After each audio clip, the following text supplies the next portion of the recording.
বর্ধমানের রাজবংশী ভাওয়াইয়া শিল্পী মনীন্দ্র বর্মন বিভিন্ন সময় বিভিন্ন বিষয় নিয়ে সোশ্যাল মিডিয়া প্ল্যাটফর্মে গান গেয়ে রীতিমতো ভাইরাল তিনি।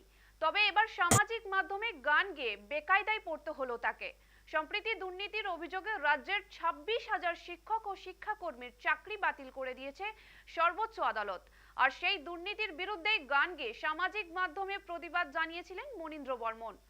সোশ্যাল মিডিয়ায় প্রতিবাদী সেই গান ঝড়ের মতো ভাইরাল হয়। তারপর থেকেই প্রশাসনের রোষের মুখে পড়তে হয় তাকে। গত 12 এপ্রিল থেকে প্রতিদিন সকাল হতেই তার বাড়িতে হানা দিচ্ছে পুলিশ। রীতিমতো আতঙ্কে ঘরছাড়া তিনি।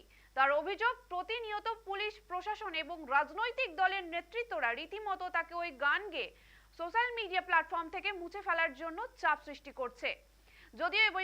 যদিও বিষয় নিয়ে বলেছেন, আমি শিল্পী, আমি গান করেছি, আমি আমার গানের মাধ্যমে ব্যক্তিগতভাবে কাউকে আক্রমণ করিনি। পাশাপাশি নাম না করে রাজনৈতিক দলের নেতারা যে তাকে বারবার হুমকি দিচ্ছেন সেই অভিযোগও তিনি করেছেন। এই ঘটনার পর থেকেই বিভিন্ন মহলে প্রশ্ন উঠেছে, দুর্নীতি নিয়ে মুখ খুললেই কণ্ঠরোধ করার প্রচেষ্টা করা হবে কেন বারবার? কেন প্রশাসনের পক্ষ থেকে বারবার সেই প্রতিবাদী গান ডিলিট করে দেওয়ার কথা বলা হচ্ছে? ঘটনা নিয়ে তুঙ্গে রাজনৈতিক চাপানোতর। রাজ্যের সিপিএম নেতা তথা বিশিষ্ট আইনজীবী বিকাশ রঞ্জন ভট্টাচার্য সোশ্যাল মিডিয়ায় পোস্ট করেছেন, মনের আনন্দে গান গেয়ে যান, আর যদি পুলিশ আপনাকে বিরক্ত করে আমার সঙ্গে যোগাযোগ করতে দ্বিধাবোধ করবেন না। যদিও এই প্রসঙ্গে কোচবিহার জেলা তৃণমূল কংগ্রেসের চেয়ারম্যান গিরীন্দ্রনাথ বর্মন বলেন, রাজ্যের মুখ্যমন্ত্রীকে নিয়ে তিনি কুরুচিকর মন্তব্য করেছেন, সে কারণেই পুলিশ খোঁজ খবর করতেই গিয়েছে।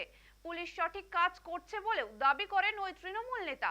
এদিকেও এই প্রসঙ্গে কোচবিহার জেলা বিজেপির সভাপতি অভিজিৎ বর্মন পাল্টা বলেন, সরকার দুর্নীতিগ্রস্ত, সত্য কথা বলা যাবে না, আমরা মনীন্দ্র বর্মনের পাশে আছি।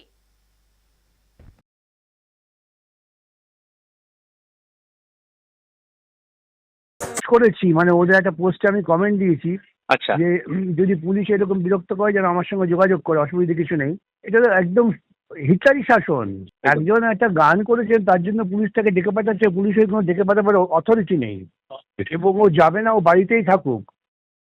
নয়ারহাটে ফণীন্দ্র নামে এক শিল্পী, তিনি দিদিমণি তথা রাজ্যের মুখ্যমন্ত্রী মমতা বন্দ্যোপাধ্যায়ের সম্পর্কে কুরুচিকর একটা গান তিনি লিখে নিজে পরিবেশনা করেছেন, সেটি ভাইরাল হয়েছে।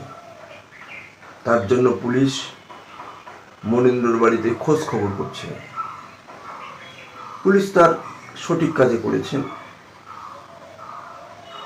একজন মহিলা মুখ্যমন্ত্রী নিয়ে কুরুচিকর গান লেখা করা, সেটা নিতান্তভাবে অন্যায়।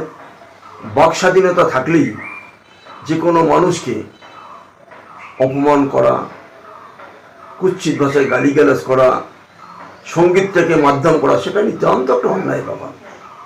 সরকারটা তো চোরের সরকার, এটা তো প্রত্যেকেই জানেন যে হাইকোর্টে রায় দেওয়ার পরে যে 26,000 চাকরি গেল, এটা হাইকোর্টে প্রমাণ হয়েছে, পরবর্তীতে সুপ্রিম কোর্টে প্রমাণিত হয় এবং দুর্নীতি ধরা পড়ে, যার ফলে বাতিল হয়ে গেল।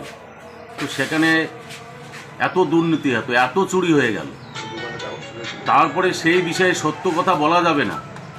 এইটাই তো পশ্চিমবঙ্গ সরকার, যেখানে চুরি করলে চোরকে চোর বলা যাবে না। তো আজকে যে মনীন্দ্র বর্মন যে গান ভাইরাল করেছে আমরা দেখেছি, আমরা ওনার পাশে আছি, ওনার পাশে আমরা থাকবো।